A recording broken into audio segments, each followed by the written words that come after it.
Shri Gurave Namaha.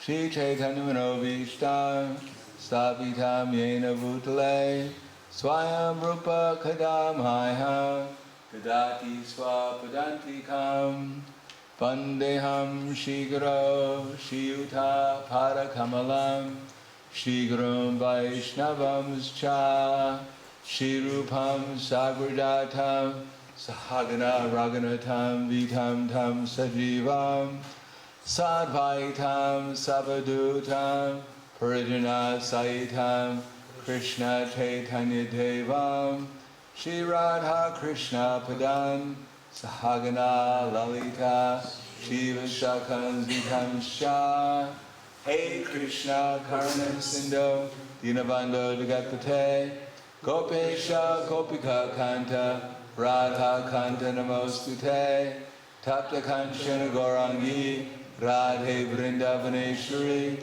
Prashubhana Sutadevi Pranamami Hari Priye Vanchakapa Trubhyascha Kripa Sindhubhyevacha Patitanam Vavanebhyo Vaishnavebhyo Namo Namaha Shri Krishna Chaitanya Pranityananda Shri Advaita Gadadhar Srivasadi Gaura Bhaktivinoda Hare Krishna Krishna Krishna Hare Hare Hare Rama Rama Rama Hare Hare Om Namo Bhagavate Vasudevaya Om Namo Bhagavate Vasudevaya Om Namo Bhagavate Vasudevaya Om Namo Bhagavate Vasudevaya Om Namo Bhagavate Vasudevaya Om Namo Bhagavate Vasudevaya.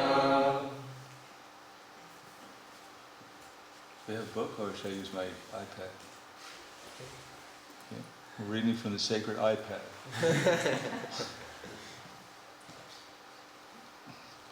Coming directly from Goloka Vrindavan. Krishna Pad 1. So this is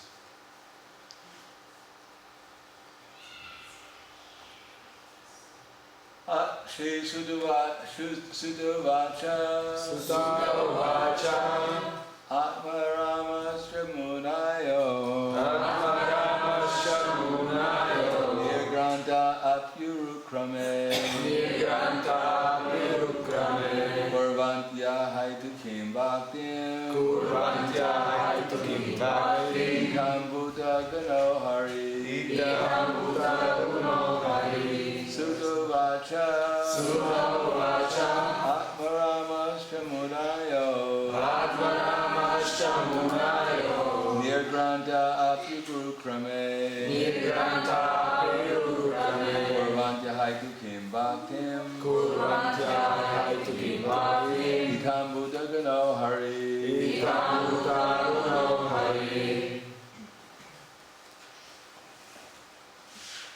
Sutta Vacha Sutta Vacha Atmaramascha Munayo Atmaramasya Munayo Nigranta Pyurukrame Nigranta Virukrame Kurvantya Haitukim Bhaktim Kurvantya Haitukim Bhakti Itam Bhuta Guno Hari Ikam Buddha Guno Hari.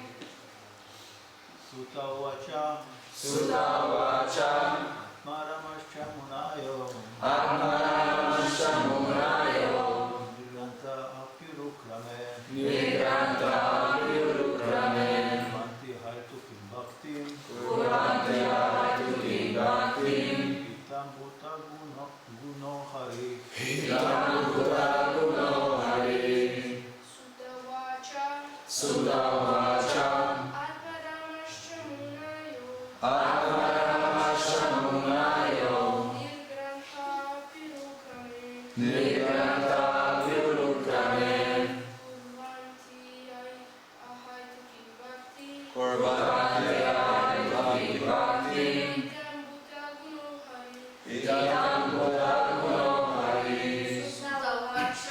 Sutta Vacha Atmarasya Munayo Atmaramasya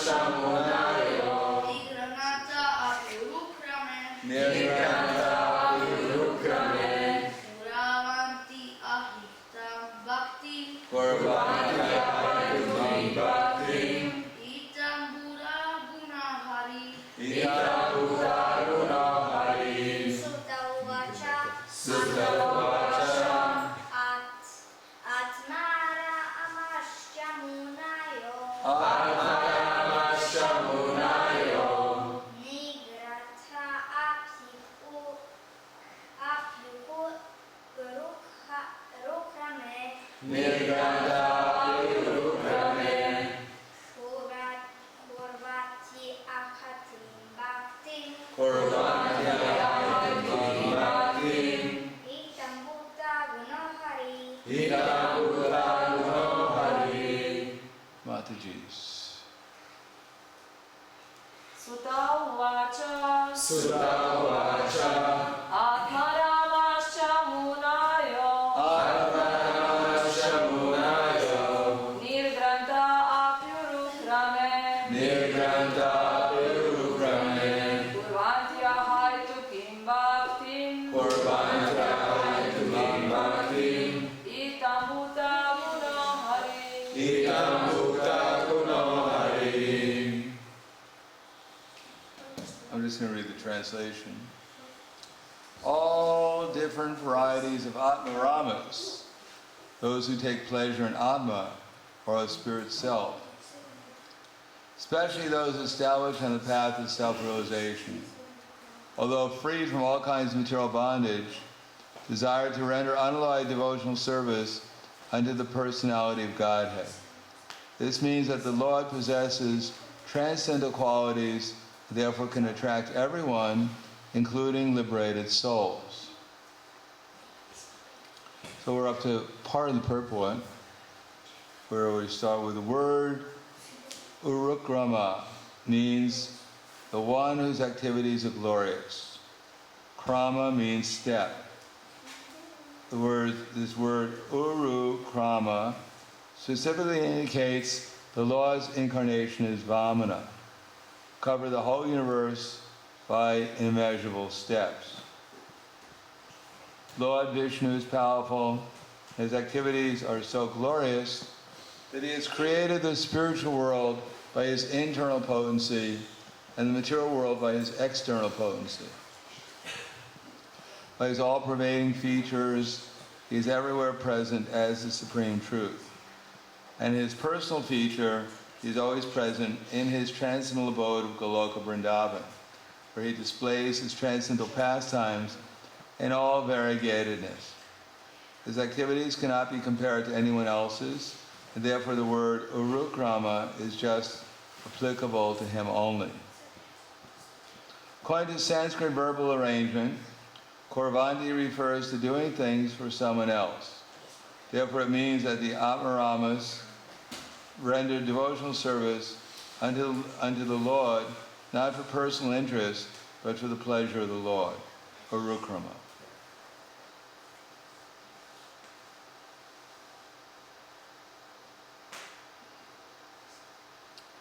Namo Vishnu Vidaya Krishna Prestaya Putre Srimate Bhaktivedanta Swami Namane Namaste Saraswatam Deve Kauravani Pracharane Nirvishesha Srinivadi Paschatiyade Satarne.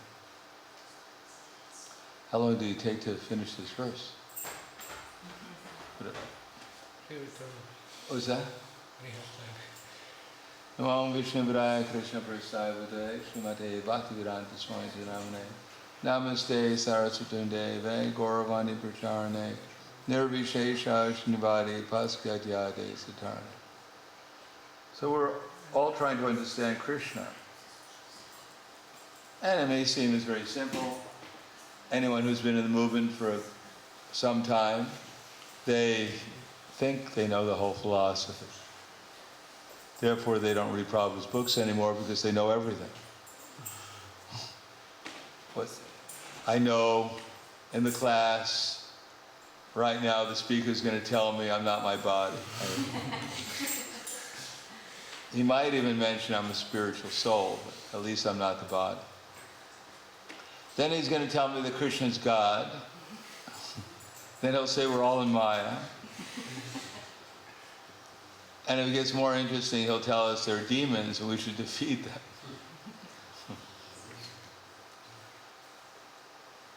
So we think it's all very simple. We've heard it so many different times.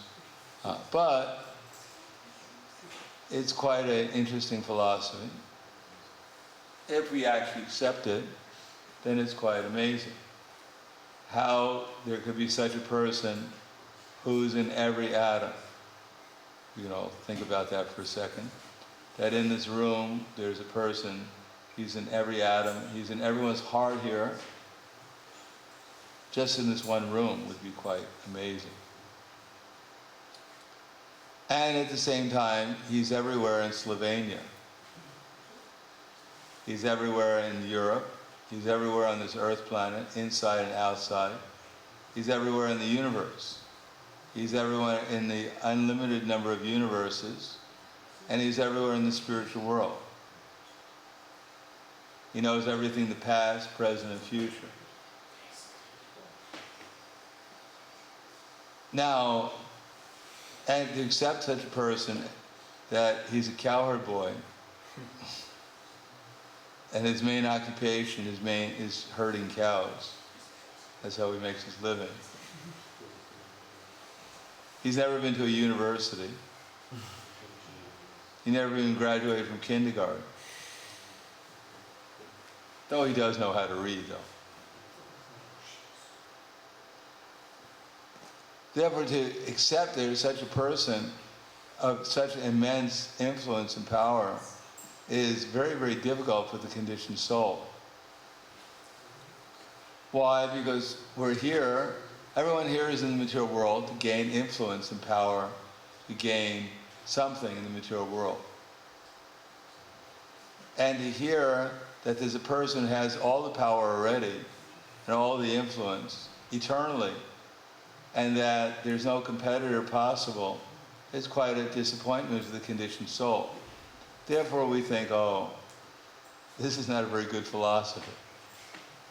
Or we may think it's a very good philosophy, but it's quite extraordinary, up to the point of being unbelievable. What to speak of believing in Krishna, when we hear that there is a planet, or that we're on Jambudweep, in the middle of Bhumandala, and that there is a mountain in the middle of Jambudweep, which is approximately 120,000 kilometers high, made out of gold. We think that someone must have taken a little bit too much prasadam one day, too many sweets.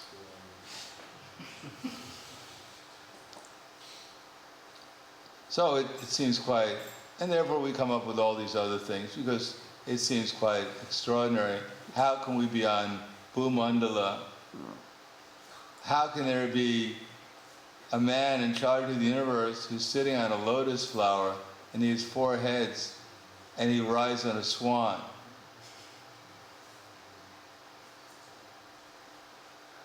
And he lives for 311 trillion, 40 billion years. And today is his 50th birthday. He only has 150 trillion years left. He's getting old. And what to speak of a 3-eyed man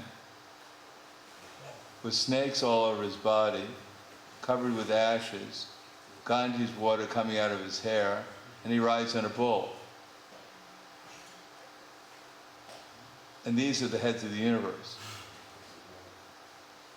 And his son, he rides on a peacock.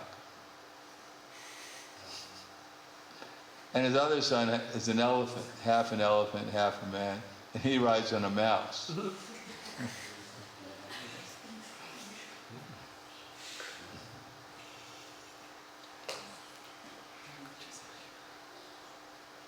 So most modern people think that these people they look crazy, they act crazy, and their philosophy is crazy.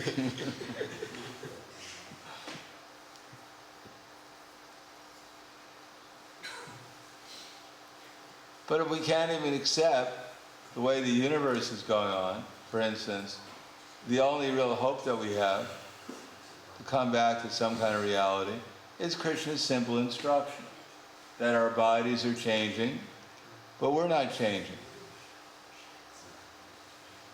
And when we meditate upon that, we can see that that's true. My body is changing. No one can deny that. And that I myself, although my experience may change from moment to moment, but I'm the same person having the experience. So I am eternal, but right now I'm eternal in illusion. So what do I know what's going on in the universe? We have no idea. We can look out in the sky when it's not too cloudy or too much smog, When you see all these things, something's going on there. All these lights going on and off. We don't really know what's going on. The scientists tell us they know everything. They tell us there's black holes and etc., etc. But they don't even know they're not their body. They can't even figure that out. And we're supposed to believe that they know how the universe is going on. We're fools, and they're even more fools than we are, because at least we know we're fools. We know we're in ignorance, and they think they have knowledge, while they're completely in ignorance.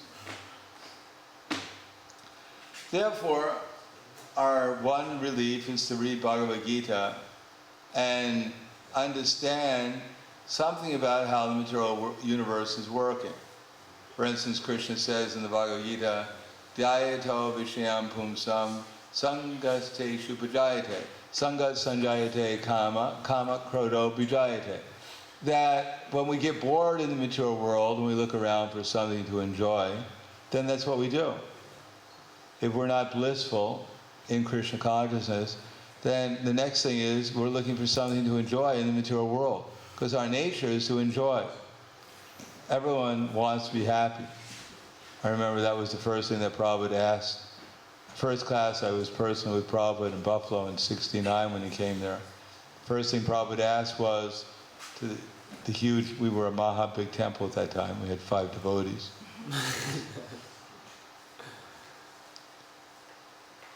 They asked, Prabhupada said, do you want to be happy?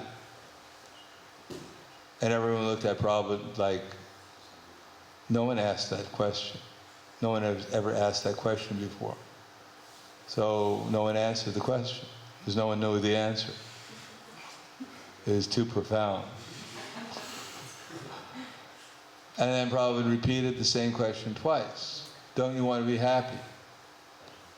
And Prabhupada saw blank faces. Everyone was trying to figure out, we got 50% chance if we say yes, and 50% if we say no. So no one answered. And Prabhupada asked the third time, don't you want to become happy? And finally one devotee guessed and said yes. Prabhupada said, oh, that's very good. So everyone, whatever we're doing is actually meant to become happy. People are jumping off bridges, bungee jumping, they have that in Slovenia. Yes. Do they? They do. What's that? It's out of fashion now. Professional people. It's out of fashion now. Out of fashion. Oh, out of fashion now. They are different types of entertainment. Oh, they knew it. Anyhow, one time people were bungee jumping. And one man, he wanted to jump off a bridge because it was too expensive. They were charging like one time $50 to $100 to jump off a building, although it was certified it was all right. So he decided he'd do it for nothing. So he got a rope and he attached it to a bridge and jumped off. Unfortunately, he didn't measure the rope properly. So the rope was longer than the bridge, the height of the bridge. So it's cheap. It was his first and last jump though. So even that, throwing oneself off a bridge is all meant for happiness. Even when people commit suicide, it's the negative side of happiness. They're trying to end their distress, because material world happiness means the absence of distress. So everyone's looking for some relief from distress called happiness, or we say positive happiness, which is also just relief from distress. My senses are pushing me, they want some experience to make me happy, so I try to satisfy my senses. And when they're satisfied, I call them that happiness. So when we're not feeling spiritual happiness, then we'll look around the material world to find some material happiness. That's why they have so many shops with so many things inside the shops. Because people are going there, they work like a dog to get money, or at least a credit card. And then they go downtown, look in the shops for something to attract them. And when they find something, then they think, oh, I need that. Lust arises. So everyone has that experience. Is Krishna wrong when he says people contemplate the objects of the senses and then lust comes? That's called inspiration in the material world. If people are not lusty, they think they're sick. They have to go to the doctor and take a formula.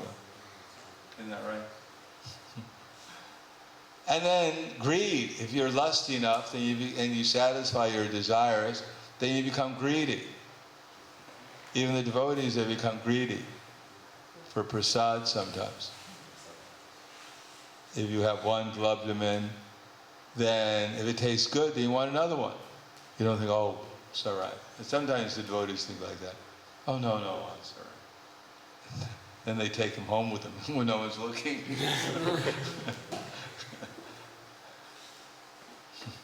You have the experience.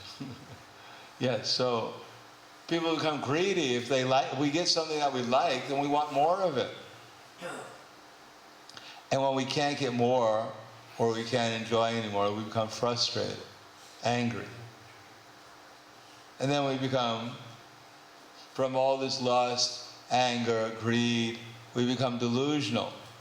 Our intelligence is more or less bewildered by all our material contamination. And we invent a whole story of what's going on here.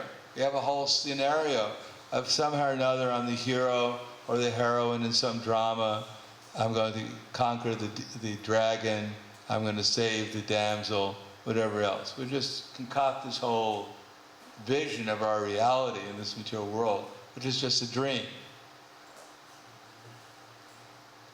And because people have lost so much intelligence, they've lost so much brain power, they can't even concoct things anymore. They need someone to have a video game for them where they can't become the hero in reality. They can hardly pick up a knife, what to speak of a sword. And so they have video games where they enter into the video game and they're the hero, they have some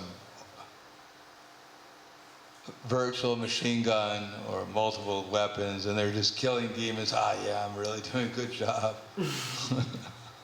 I'm the hero in this virtual reality.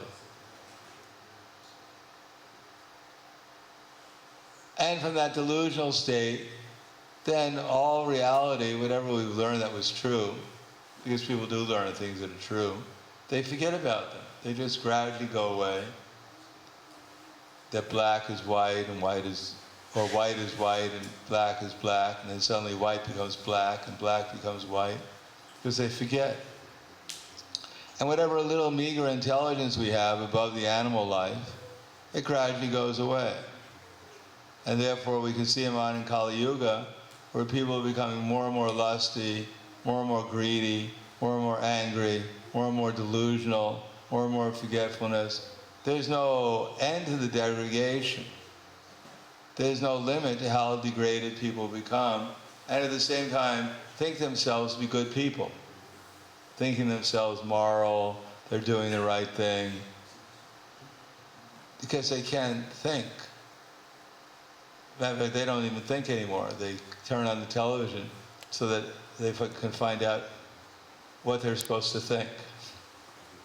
The one-eyed guru. So Krishna says this all in the beginning of Bhagavad Gita, very simple, and everyone has this experience. That's how the material world is going on. Of course, Srimad Bhagavatam gets more complicated. Tatas chanudinam dharma, sattvam, shocham daya shama, balena kalya rajan, nakshantya yor balam smriti. Day after day, tatas chanudinam dharma. Dharma, actual religious principles, will diminish. People will forget you're not supposed to spend your whole life contemplating the objects of the senses. Life is not one big shopping center.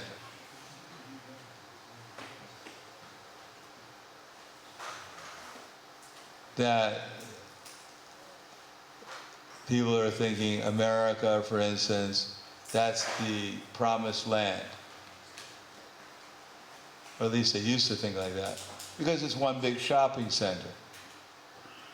From New York to California, there's simply clothing stores and shoe stores and McDonald's or wherever else they have. One continuous shopping center, and people are just continuously going from one place to another, just contemplating the objects of the senses.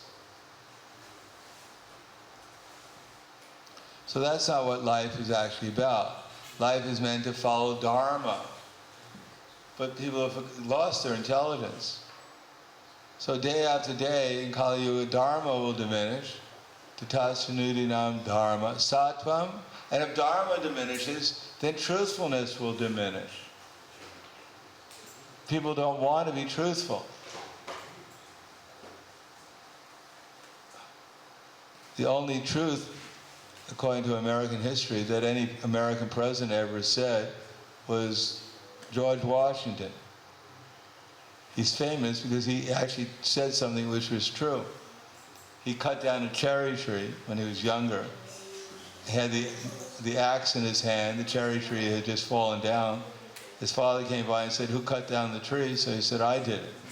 And that was the last time any American president ever told the truth.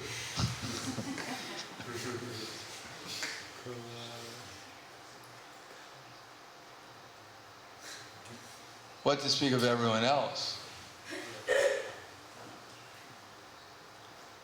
So truthfulness is diminishing day after day. Socham, cleanliness, as Prabhupada said, to clean their hands they're using alcohol, the most contaminated substance there is. They're cleaning everything with alcohol, which is contaminating everything, and they think that's cleanliness. Daya, mercy. I don't think modern society people are developing the quality of mercy very well. Maybe, especially in the bigger cities, the bigger countries, someone may be being attacked right in the street, and what do people do? They take photos of it. They get out the camera and they do a video. They don't help the person. They may put it on YouTube, but that's about as far as it goes. Because people have lost mercy. What to speak of mercy for the animals? The only one they're merciful to is their dog. And maybe their cat. Shama, tolerance, people can't tolerate anything. Any delay, any insult, they can't tolerate it. It's just too much.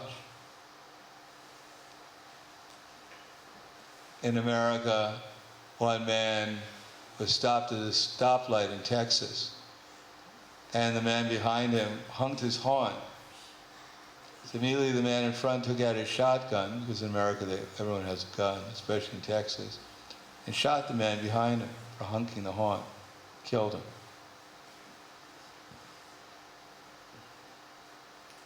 So that's called intolerance.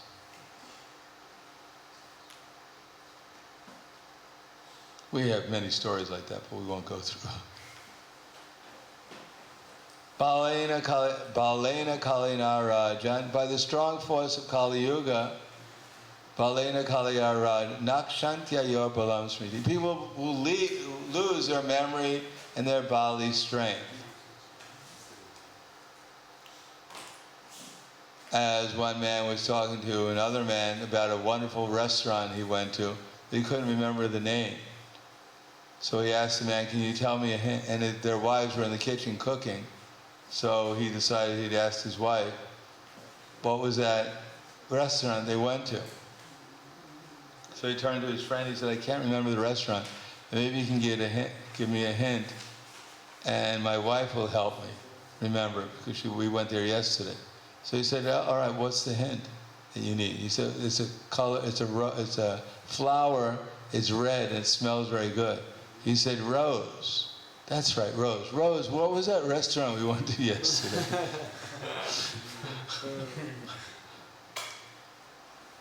So people have lost their memory. And that's going on day after day. It's diminishing. And yet people are thinking they're advancing. But Krishna explains it all very nicely in Bhagavad Gita. If we give up Krishna consciousness, then we'll simply spend our time looking around for the objects of the senses, and we'll lose our intelligence, we'll lose our memory, we'll lose our position in reality.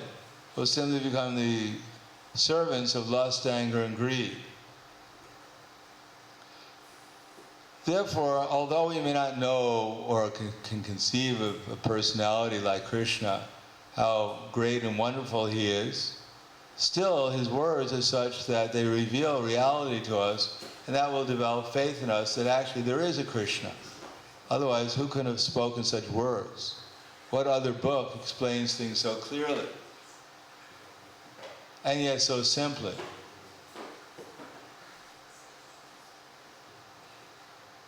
So that's our link. And of course, we perform devotional service, and by the process of devotional service, we chant Hare Krishna, and therefore associate with Krishna through the Bhagavatam, through the Bhagavad Gita, through the holy name, through his form as the deity, service to the deities, service to the devotees, service to humanity and all living entities by spreading the Sankirtan movement, making this different places holy places, by bringing Chaitanya Mahaprabhu and his associates there through the Sankirtan movement.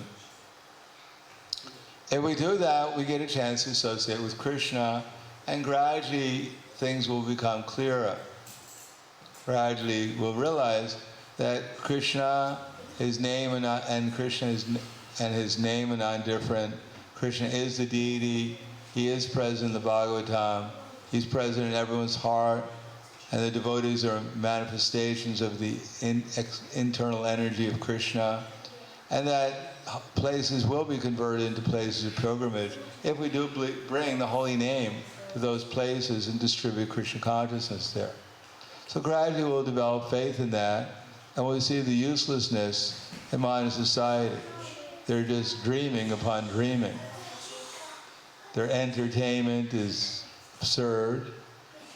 They're working hard to be entertained, and they're entertained by watching someone hit a little ball into a hole.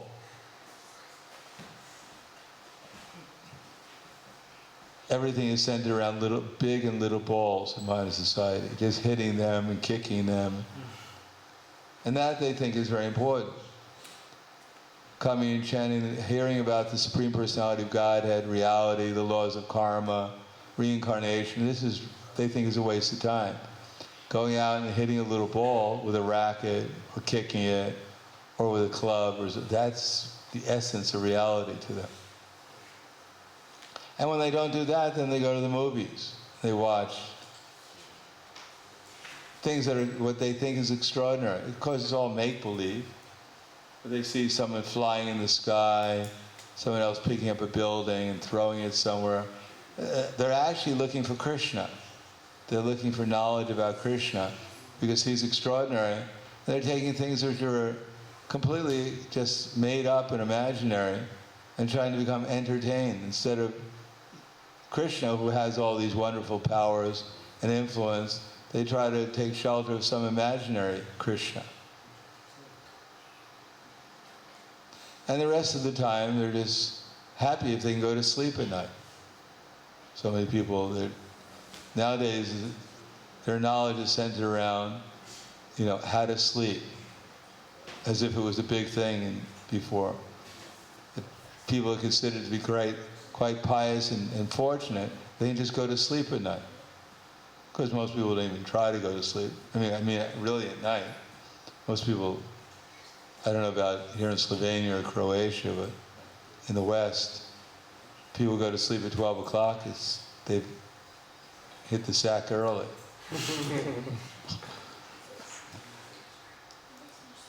They weren't feeling so well, so they have to take a rest early. And if they get up before 12 o'clock, they're early risers. And if by the time you're 50 years old, if you can still eat food, then you're considered to be quite healthy. And people, modern society, although they advertise they're making progress, but it's not very good progress. It's going in the wrong direction. And they tell us, why you're wasting your time, you could be doing something important, like taking intoxication or hitting a ball into a hole. And that they've understood everything already, why are you studying these books?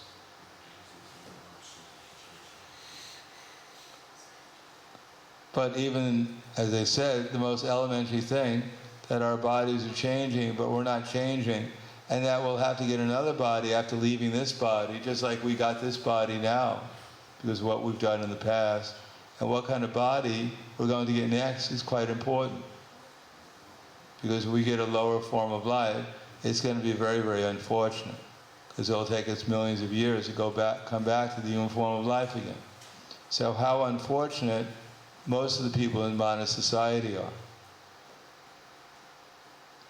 So we understand even that most basic thing, then we could try and make people fortunate by trying to help them become Krishna conscious. Giving them these books, giving them some prasadam, letting them hear the holy name, do something valuable. Although people may not appreciate it, but they're all crazy. If you go to an insane asylum, people are all crazy there. You don't expect to find mature, educated, sophisticated, stable people in an insane asylum. That's why they're in an insane asylum, because they're crazy. So this material world is an insane asylum.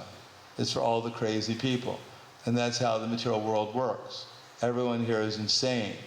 They think themselves to be something that they're not. They have no idea who they really are, what they really should be doing, and they're completely convinced that there's something that they have nothing to do with. So they're insane. We're also insane, but we have enough intelligence to know we're insane. Therefore, we can please Chaitanya Mahaprabhu and Krishna, and they'll be willing to give us some intelligence, wake us up from our sleep, so we can find out who we really are, and we can do something valuable for ourselves and for the rest of society. So that's possible by the mercy of Chaitanya Mahaprabhu, and by Prabhupada, especially these books that he's given us, that describe Krishna, describe ourselves, describe this world. And although we may not realize it all at once, if we follow the process, gradually many things will be revealed to us. So I'll stop there. Kuala. Pitanya? Is that Pitanya here? Prashanya. Pitanya is Croatian. Here it's Prashanya. Yes.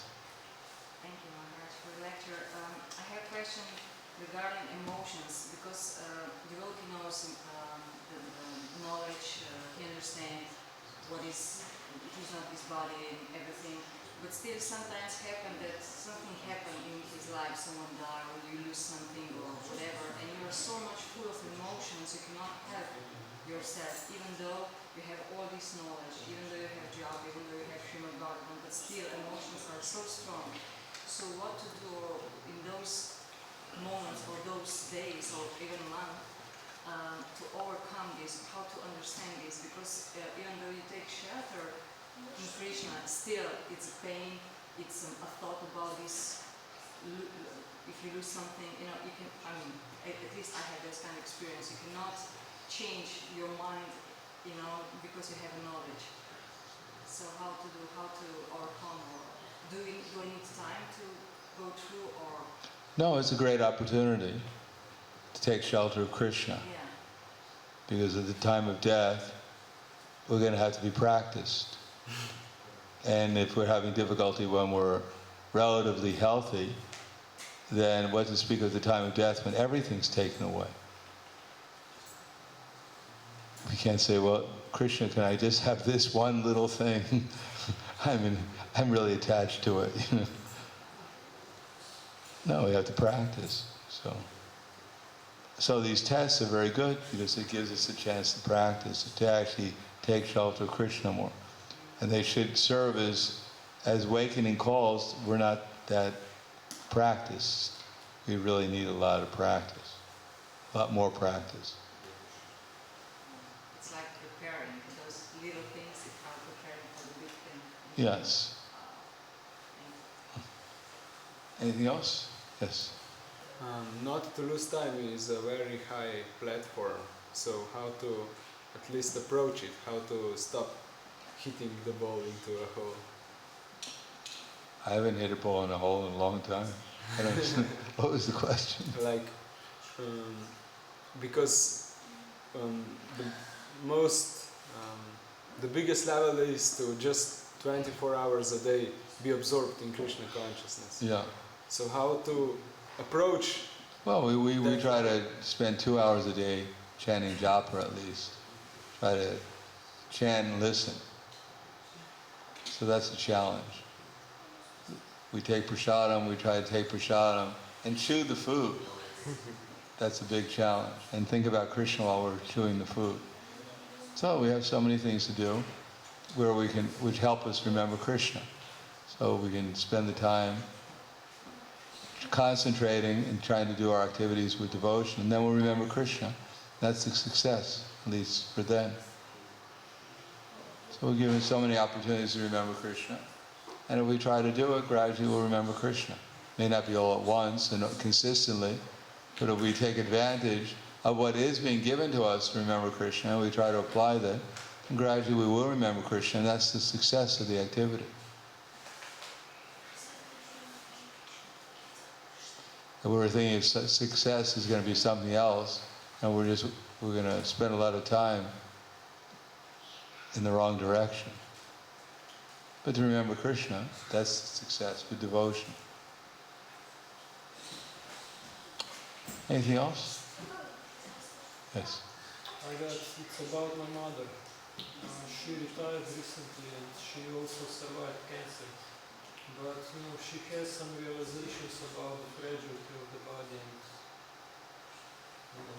things like that. But she spent her days on the couch in front of the TV. And that's basically all the happiness that she has. Yeah. I don't know what to do. Give us some prasadam. Yeah, what else can you do? If we, even the super soul, he doesn't know what to do. If Krishna doesn't interfere with people's free will, then how are we going to do it? So you give them some prasadam, chant Hare Krishna a little bit if they're willing to listen. But I'm sure your mother has come in contact with Krishna consciousness to some degree, and she'll give it some other opportunity in the future too.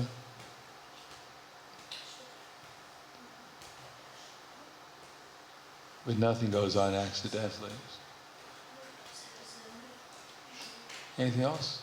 It's a funny thing. She says that she doesn't believe in God, but I hear her pray every night. What's that? She says that she doesn't believe in God. Yeah. Just to be safe, she prays at night. Yeah, everyone's hedging their bets. Just like in India, you find, you go to the altars, people have every deity on the altar. Because in case one of them is God, they don't want to miss out. They don't want to take a chance. So everyone, they know that there must be something superior. What it is, they don't know. So they don't want to take the chance. People don't know God, so how can they believe in Him? We hardly know Krishna. How much do we really know about Krishna? I mean, in truth, other than the theory that we hear when we read the books. So what to speak of someone who doesn't practice devotional service? They can say they believe in God, but who's God? What do they believe in?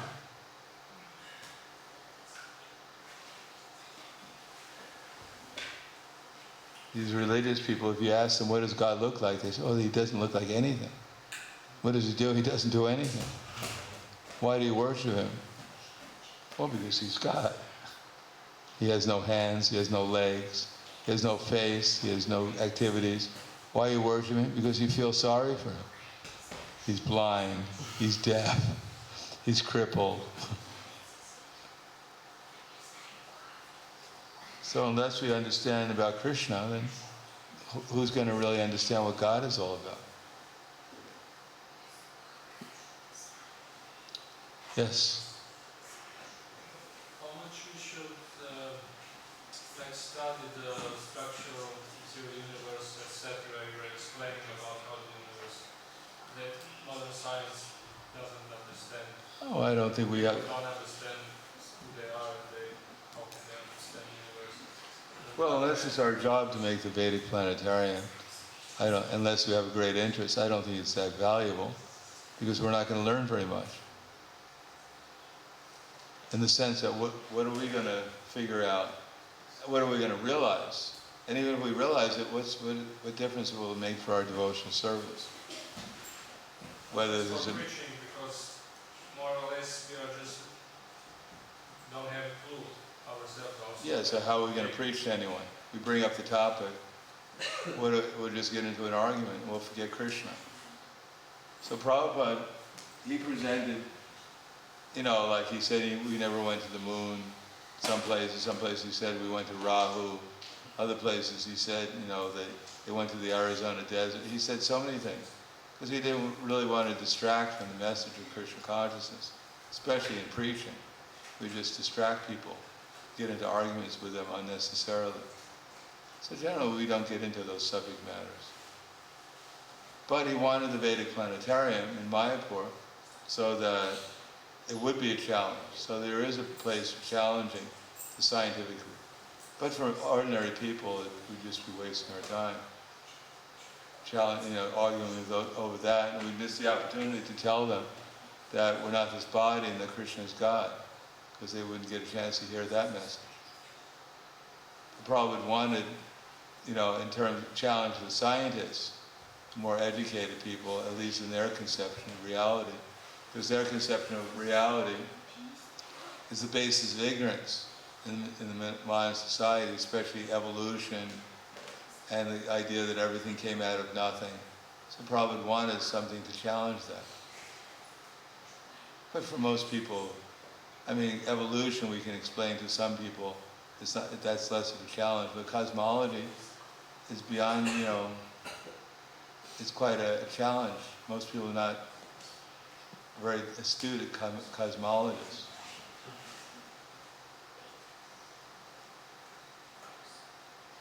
If we can convince them that they're not their body, that would be a much bigger step forward. And even that in itself is not very useful. It's only a stepping stone to understanding that we're spiritual souls. We should engage in Krishna's service to realize that. But whether, however this universe is, it makes really no difference. Anything else? Thank you very much. Grantaraj Srimad Bhagavatam ki jai, Srila Prabhupada ki jai, Gaur Premanande. Jai.